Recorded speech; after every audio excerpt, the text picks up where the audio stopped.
All right, folks, we are going to get into 7.4 today. It's going to take us 2 days to go through 7.4 because we've got two sets of identities. We're going to start with the double angle identities for trigonometry because they build immediately on the sum and difference identities that we previously covered. So let's just jump in, and I'm going to show you how to actually create these from the sum and difference identities. Because what we're looking at is something like this. Sine of 2 theta. All right, again, starting with our sine. So sine of twice theta, this thing here. That's really saying sine of theta plus theta, right? Isn't that what 2 theta is? If I add a theta to a theta, that would give me 2 theta. So we can use the sum identity on this. Remember, sine was sine, cosine, cosine, sine. So we can do sine theta, cosine of theta. It's the same theta. Sine, cosine, and again, sine is the same, plus cosine, sine. So when you do this, what do we have? Well, sine theta cosine theta is the same as cosine theta sine theta. Add those two together, you get twice sine theta cosine theta. And that is our sine of twice theta identity. All right, so that's sine theta. Now, similarly, we can do cosine. So let's just jump right to that. I want to get these out of the way, and then we'll do some examples of these things, how we'll use them. So cosine 2 theta. Again, I can think of this as cosine of theta plus another theta. So what would that be? Well, cosine, cosine, sine, sine, right? So cosine theta minus, because this was plus, sine theta sine theta. So we end up with, rather nicely, cosine times cosine of that same angle is going to be cosine squared theta, minus sine times sine of theta is sine squared theta. So we get this identity as our base identity for cosine 2 theta. But we know something from our earlier sections, where we can make substitutions in here to change the appearance of this. Because, for example, if I take this same identity and I look at just this piece, if I look at sine squared, I can put, instead of sine squared, I could call that 1 minus cosine squared. So if I did that, if I made that substitution, then, whoops, let's make that look right. That's supposed to be a squared. So cosine squared theta minus, and then let's replace sine squared with 1 minus cosine squared theta. If we do that, we get cosine squared theta minus 1 plus cosine squared theta. Or in other words, we get a cosine squared and a cosine squared make 2 cosine squared theta minus 1. And this is another version of cosine 2 theta. So this is one of those, like our Pythagorean identities, that have different forms when we make different substitutions. Now, for those of you that have been keeping up with us and are starting to think in this right way with identities, if I can replace sine squared with 1 minus cosine squared, couldn't I, in this original one, also replace cosine squared with 1 minus sine squared? So let's do that. So if I do that, if I replace this one instead, I would have cosine of 2 theta is now equal to, instead of cosine, I'm going to put 1 minus sine squared theta, and then minus another sine squared theta, right? This one here. So when we do that, I get 1 minus sine squared minus sine squared. That's 1 minus 2 sine squared theta. So that's cosine theta as well. So we have that. All right. So 3 versions of cosine 2 theta. And finally, after we do sine and cosine, we, of course, can return back to and do our tangent theta. So when we do tangent 2 theta, I'm going to do it the same way. I'm going to go back to tangent of theta plus theta and use the sum identity that says, well, that's the tangent of the first one plus the tangent of the second one. Those are the same thing this time, but again, it's plus because this was plus. And then we would do 1 minus because this was plus, tangent theta times tangent theta. So we end up with, on top, 2 tangent thetas. And on the bottom, we get 1 minus tangent squared theta. And that is our identity for tangent of twice theta. So we get all of these pretty quickly. If you know your sum and difference identities, there's no reason you have to memorize these. You can just kind of think them through and create them in your head. And that's what I've always done. Honestly, it takes me a second always when I'm doing these to kind of refresh my memory and go, okay, that's that plus that, or cosine, cosine, sine, sine, that kind of thing. I do that in my head, and I don't have to waste space memorizing. So how are we going to use these? Let's do some examples. All right, let's do this one. If sine theta equals 3/4 and theta terminates in quadrant 2, find sine twice theta, cosine twice theta, and tangent twice theta. So find all three of these. So they gave us sine of an angle, and they told us it terminates in the second quadrant. So what they've given us, when we look at sine theta equal to 3/4, well, doesn't that tell us that if sine theta is 3/4, then we know our y value is 3 and our r value is 4.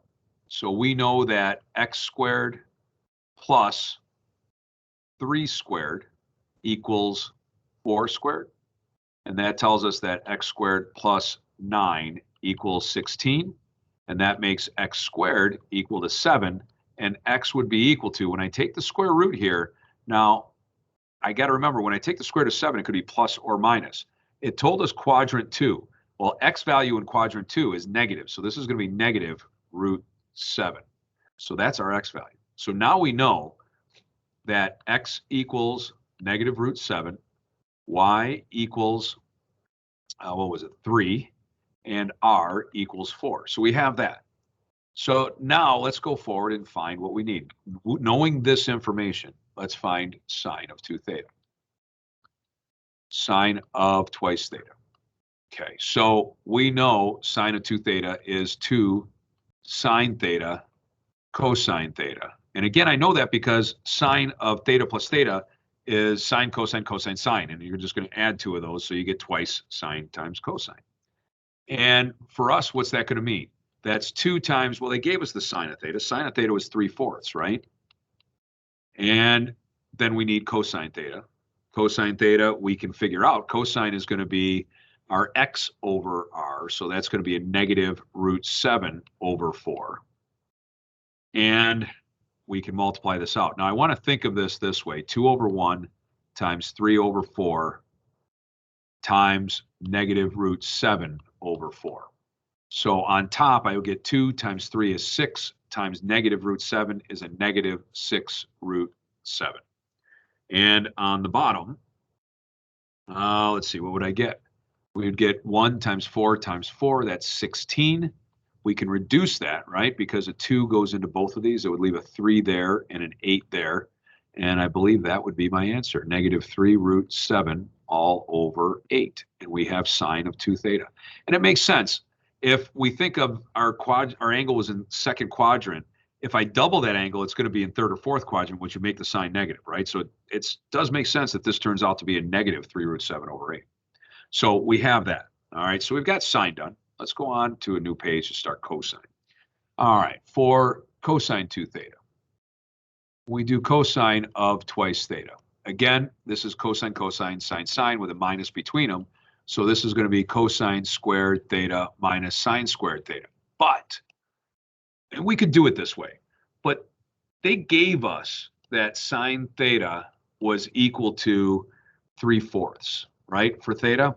So wouldn't it be easier, just in case I screwed up and messed up finding my x value, instead of using that cosine that was from something I had to figure out what cosine is, wouldn't it be better if I just used their givens? They gave me this, and we know that we can use 1 minus 2 sine squared instead.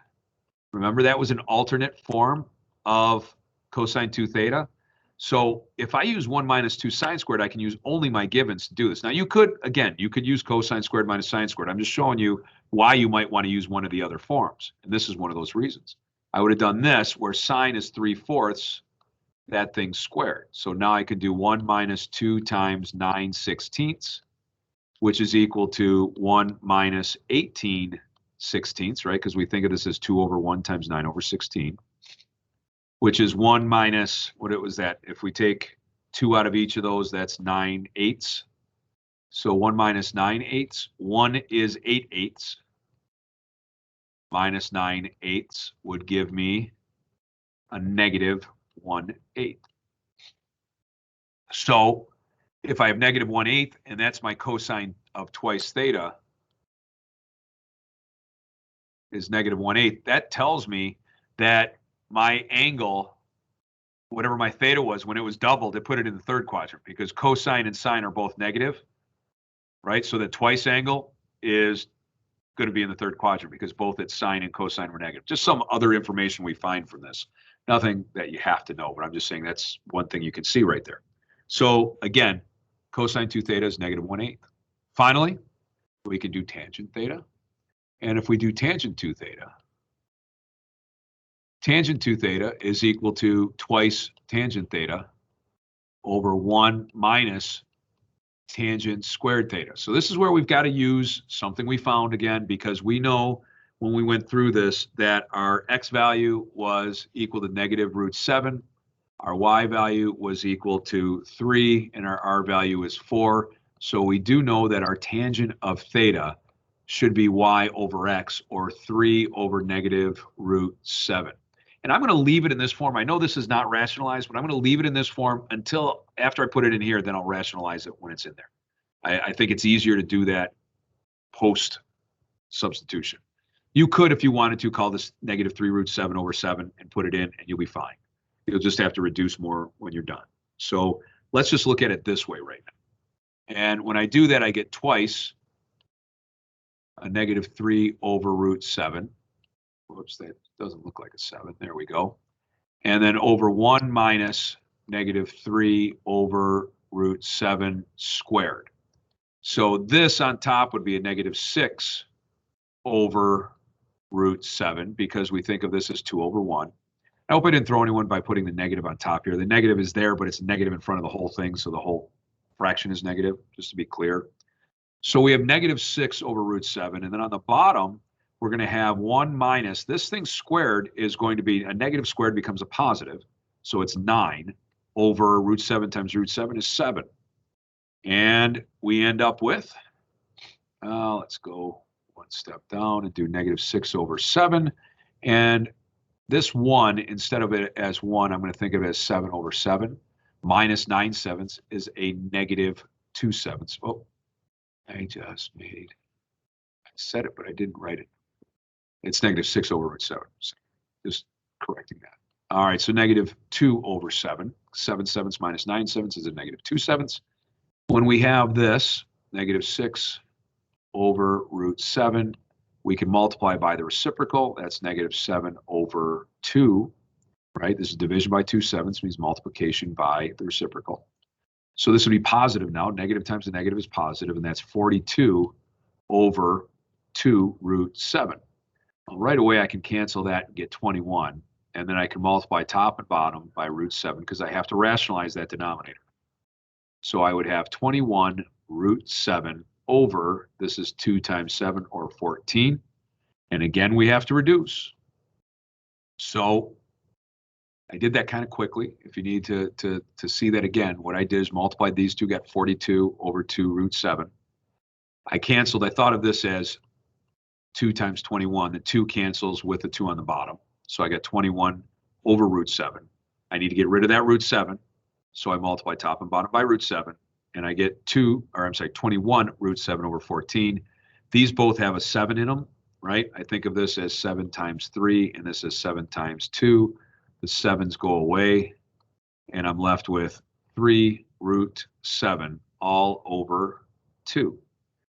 And that is it. And again, this makes sense because our sine and cosine were both negative, which puts it in the third quadrant. So our tangent of twice theta should be positive, right? Third quadrant tangent is positive.